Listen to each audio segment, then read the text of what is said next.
Hi there and welcome back to my channel. My name is Cassandra. If you've been on my channel, you might know that I am a therapist with a decade of experience working in mental health, but I'm also an ex-fundamentalist and I come from a family of fundamentalist evangelicals. I said that to a girl in a bar bathroom once because she was talking about God, and her friends were like, holy shit, you were in a cult. So I feel like that really helps to demonstrate some of the growing awareness around this issue. And I am just here for it. I think everyone should make decisions, especially around their faith, with as much information as possible. So today I have 8 things for you to ask yourself about your church to help make sure that it is not a cult. Number 1, how do I feel physically when I am in church? Our bodies give us a lot of clues about how we're feeling in different environments. They are a very important dimension to our existence in this world, and they respond to threats. Church, as a place of God, will ideally have you feeling a little bit more expansive and relaxed. You might feel your shoulders drop, feel tension release as you walk in. On the other hand, if your body is tense, if it starts to get uncomfortable, if you start to maybe feel sick or notice some change in your digestion, you just have a feeling of being more on edge or overly alert. Those are all signs to pay attention to. If your body is holding tension, especially if it's connected to a fear of stepping out of line or even something darker going on in your church, that is a strong message that your body is sending to you. Number 2 is, what are the primary emotions that my church elicits? In a place of God, the ideal answers would be love, connection to others, a feeling of peace and belonging with the rest of creation, maybe feelings of trust and joy. But if your church relies heavily on fear, whether that's fear of hell, fear of stepping out of line, fear of doing something wrong, your church might encourage feelings of judgment or disgust, feelings of superiority. Those are really great signs that something is off. Number 3 is, does my church exclude others? Does it set up a real us versus them mentality? Does the church encourage you to look down on or condemn other people? Does your pastor look down on and condemn other people? Does your church make scapegoats of other groups of people? Are you encouraged to limit or completely avoid contact with people outside of the church community? Is my church hostile toward other faiths or other denominations? Does my church even take it a step further and expect me to excommunicate family members? Those are very important things to know, and if used maliciously, that type of social isolation can make leaving a church community or a cult very difficult. Number 4, does my church discourage critical thinking or engage in information control? Having access to more information and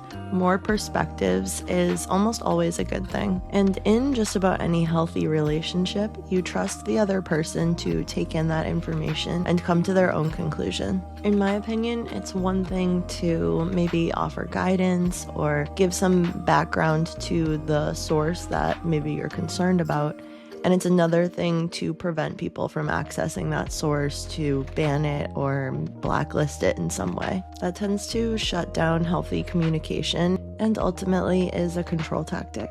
Number 5, does my church control my or my family's time? As in, outside of church hours, am I trusted to engage in my own hobbies, my own faith practice, my own full life? Or am I highly encouraged to have structure that keeps me connected and keeps me in line with the church? You know, there was a period of time where I was at church 6 to 7 days a week, and many evangelical families are encouraged to homeschool, to do things to make sure that they are isolated and structured. Number 6 is probably the most important one to me, and that is, are there things that I am concerned about? If your gut or intuition is telling you that something you're seeing is not right, please, I implore you not to overlook those red flags in your pastor, your elders, your church culture. Believe yourself about what you're feeling, believe what you're seeing in your kids and in your family, and take it seriously. The amount of people who've told me, even in my own life, oh, I had a feeling that something was wrong, it's just not something I want to see continue. We have talked at length elsewhere about the kind of abuses that can go on in church, so if you feel like there's something going on that doesn't feel right, right? Please don't ignore it. Number 7, does my church encourage me,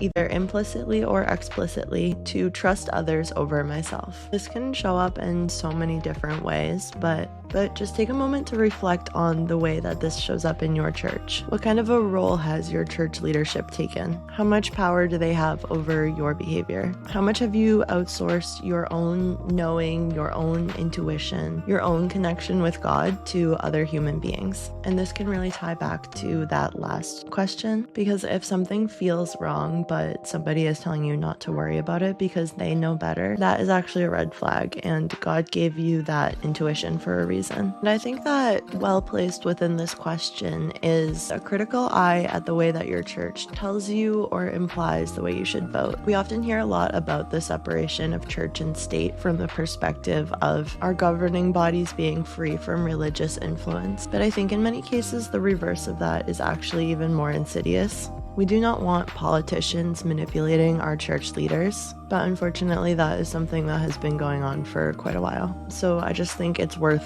considering that maybe the church deserves to be free of the state's agenda. Finally, number 8, would I lose everything if I left? Like a bad boyfriend, some churches can slowly but surely isolate you from any other social support and the community at large. And if you were born into a community like this, it may be even harder to recognize, but it's also even more of a testament to how involved your family is. And this question can just help you see how dependent you have become on your church and your church community over time. Now, of course, every church community is going to be different. None of these questions on their own could necessarily tell you if your church is functioning as a cult, but they are questions to get you thinking and considering your church community with a critical eye, which, to my point in number 4, can only be a good thing. If you do a little probing at your church's culture and it passes the test, then you can feel even more confident and secure there. So I hope that this has been helpful and that it has encouraged you to consider the way that your church is operating. Thank you for watching. I post mental health and wellness content on this channel